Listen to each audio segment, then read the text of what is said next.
Hi everyone, welcome to this lesson where we will put all the elements together that I've taught you in my previous lessons, and that is primarily three elements. So reading the notes, reading the rhythms, recognizing flats and sharps, and knowing where to find them on the piano. And today all those elements will come together because we will be learning how to read music with both hands at the same time. Please download the music that I have attached in the description of this video. I'm going to be using 5 exercises with a different range of flats and sharps or no flats and sharps, and we'll just be going step by step using directional method of reading the notes, and we'll see if we can actually manage playing them through. So we'll begin with number 12 just because it's the easiest out of the whole page. It doesn't have any flats and sharps. And by the way, if you've not watched the other videos on notes, rhythms, flats and sharps, please go and get hold of my playlist called Learn Piano with Me. It's got all the videos for beginners and everything that you need to be able to learn how to read music successfully. So looking at number 12, let's find the positioning for both hands. Your right hand is on the first line of the stave, and we remember that we jump to find lines. So this is first, second, third, fourth and fifth line. And since it's the first line, we can see that it's an E note. Now we are going to read through the right hand once and left hand once, and then we'll try and put them together. And I will talk you through exactly how your mind should be thinking while you're playing. So from that first note, the next note you can either see as going to the second line and back, which is probably the easiest. Next step, we are going one step down, twice since the note is repeating. Then we're back to the middle C, which is always very easily recognizable. Then one step up, another step up, one step down, and it's a longer note.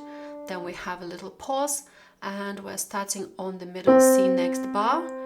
And then we have again first line, second line, then one step lower, one step lower, one step lower, and we're back to the middle C.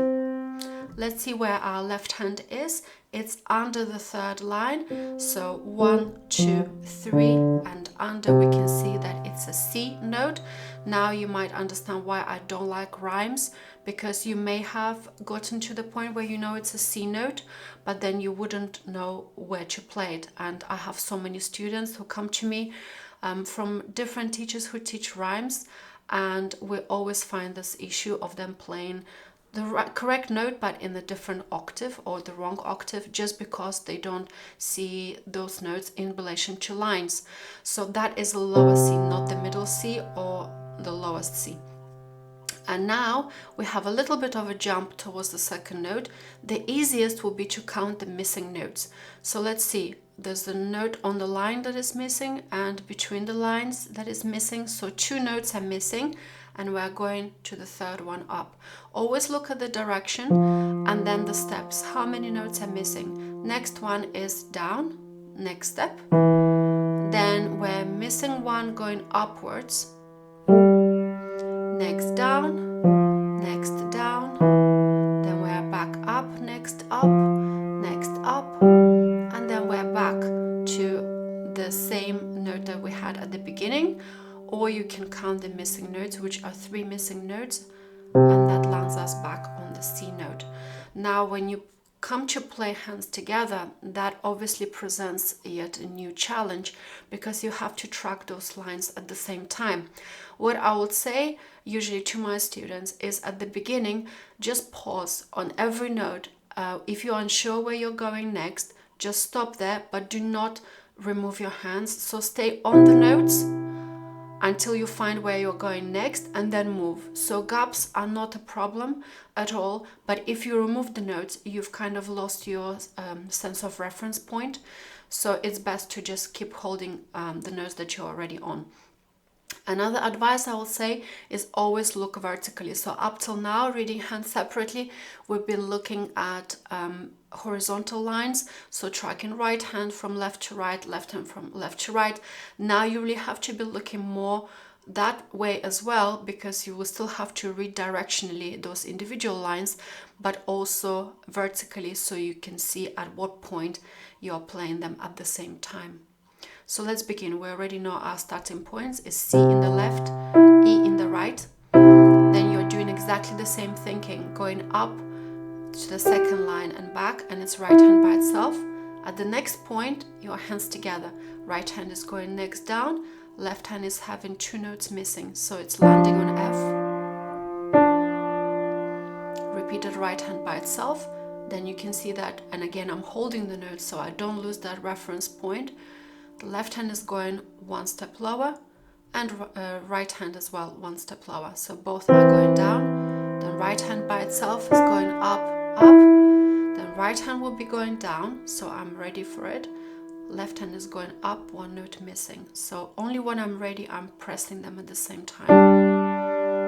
The next note is next lower in the left hand. Another note going down in the left hand. Then right hand by itself from the middle C. Line, another line. Then left hand is now in between those 2 notes. So left, next step up. Right hand, next step down. And then towards each other 1 step together. Then right hand by itself lower, and the last note, remember that left hand was returning to the same point. Now actually thinking I will let you try the rest of the numbers by yourself. So please download the full sheet of music. You will have 4 more numbers, and try and have a go at them by yourself. I'm just going to play through them and maybe suggest in what order you should look at them. And then you can that way verify if you've done it correctly. So I would suggest the next one you do is number 13, and there will be a few things to note when you're doing number 13. First of all, you have a sharp sign at the front of the piece. Anytime this happens, this always means that all F notes are sharp. It doesn't matter which hand they appear in, which octave. The normal F note just does not exist. It is always sharp.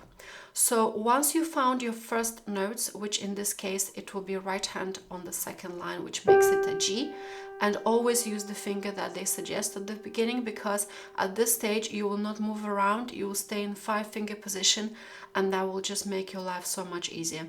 Left hand is under the second line, so 1, 2 under, that makes it an E with 5th finger. Now what you do next is you locate those F sharps, and ideally you position your fingers on those black keys so they are ready. Because you're reading directionally, you may not be able to spot where you're playing F note to make it sharp. So the easiest way is to be already on the key. And now I'll just play through for you, but please, if you're doing it by yourself, try and do it first before you hear me play. So please pause the video here and have a go at it by yourself. But here it goes.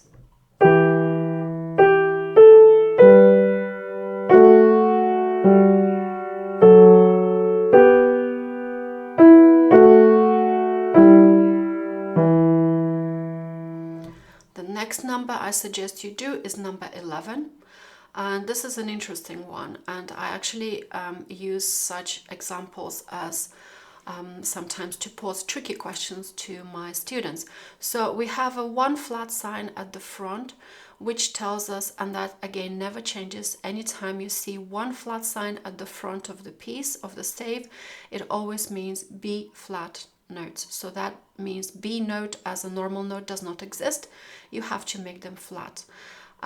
But as you will find out when you try to play number 11, you don't actually have any B flat notes. And so why is it at the front then?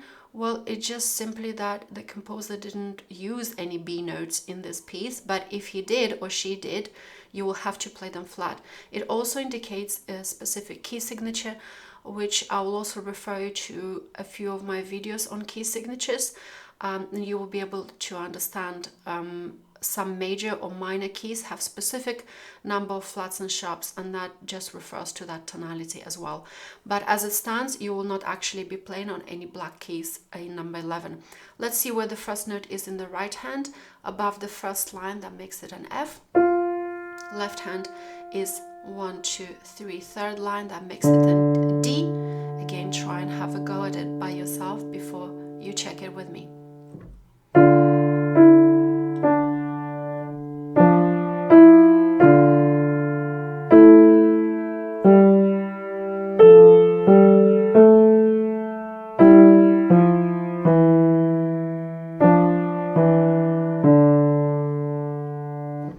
The next number, let's do a number 15. It has 2 sharps. Anytime you have 2 sharps at the front, the first one you already know is always F sharp.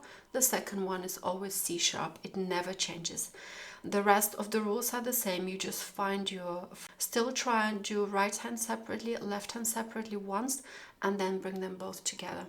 So the right hand starting point is above the first line, which makes it an F, and therefore it's an F sharp. So that's my position for my right hand. The left hand is on the third line, 1, 2, 3. That makes it a D, and again F sharp does exist in that position. No C sharps in this instance, but it is there because it also means a specific major key.